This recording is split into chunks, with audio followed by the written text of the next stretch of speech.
En el año 1994, Capcom, la compañía creadora de Street Fighter 2, decide demandar a la empresa de videojuegos llamada Data East. Por si no te suena este nombre, bueno, esta empresa llamada Data East creó juegos como Caveman Ninja, Tumble Pop, Bad Dudes contra Dragon Ninja, entre otros juegazos. En esta demanda, Capcom alegaba que el juego de Data East llamado Fighter History había copiado numerosos elementos de Street Fighter 2. Por ejemplo, en cuanto al aspecto gráfico, Capcom alegaba que la pantalla de selección de personajes y la barra de vida de estos mismos era la misma o muy parecida a la de Street Fighter. Y también no solo imitaba los conceptos básicos de un juego de lucha, sino que había tomado prestados movimientos de ejecución en cuanto al control del juego, posturas e incluso características de los personajes. Un ejemplo, el personaje de Data East, Matlock, tenía los mismos poderes que realizaba Guile de Street Fighter. ¿Y qué me dices de Ryoko, con su banda roja en el cabello y su karategi? Esto solo por mencionarte algunas referencias. Si alguna vez te animas a probar este juego, te darás cuenta del parecido que hay en ambos juegos. Bueno, las similitudes entre ambos títulos eran demasiado significativas como para ser una simple coincidencia.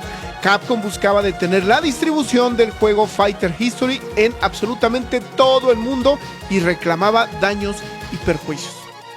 Durante el juicio, Data East defendió su creación argumentando que Fighter History simplemente seguía las convenciones del género, ya que no había nada único en Street Fighter 2 y que las similitudes alegadas eran lugares y estereotipos comunes dentro del género de juegos de lucha.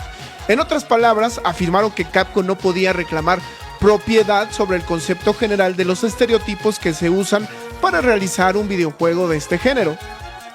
El juicio comenzó y el tribunal buscaba analizar si existían similitudes objetivas y subjetivas entre ambos juegos, es decir, se debía demostrar los argumentos demandados por Capcom y que se comprobara que los personajes del repertorio de Street Fighter 2 eran creaciones originales que deberían pertenecer únicamente a Capcom. Uno por uno, los personajes de Street Fighter 2 se fueron analizando, y al final de este exhaustivo estudio se reveló que los personajes eran estereotipos en lugar de arquetipos.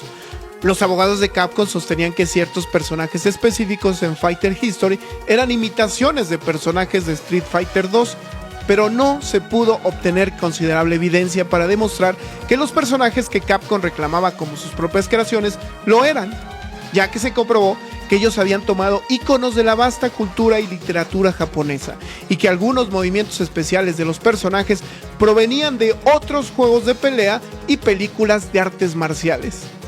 Ahora, respecto a las secuencias de control del juego, el tribunal declaró que solo se encontraron algunas similitudes en los movimientos de los personajes y esto no era suficiente como para declararlos como propiedad intelectual, ya que estos movimientos obedecían a la ergonomía de un mando para que un jugador pueda realizar ciertos movimientos en los juegos de pelea. Finalmente, el tribunal dio su veredicto en marzo de 1994 y dictaminó lo siguiente: gran parte de Street Fighter 2 se basa en personajes estereotipados y técnicas de lucha que eran parte del dominio público y por lo tanto no están sujetos a derechos de autor.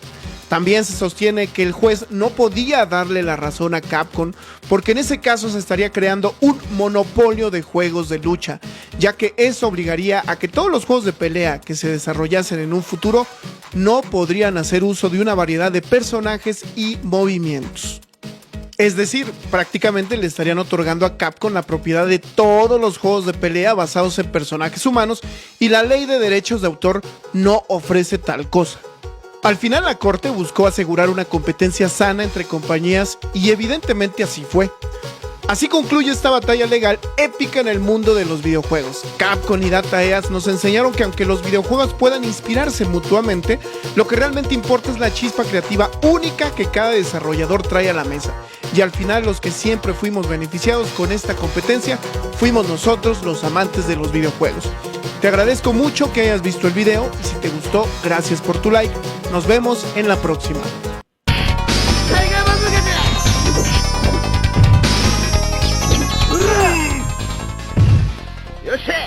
Mizoguchi wins!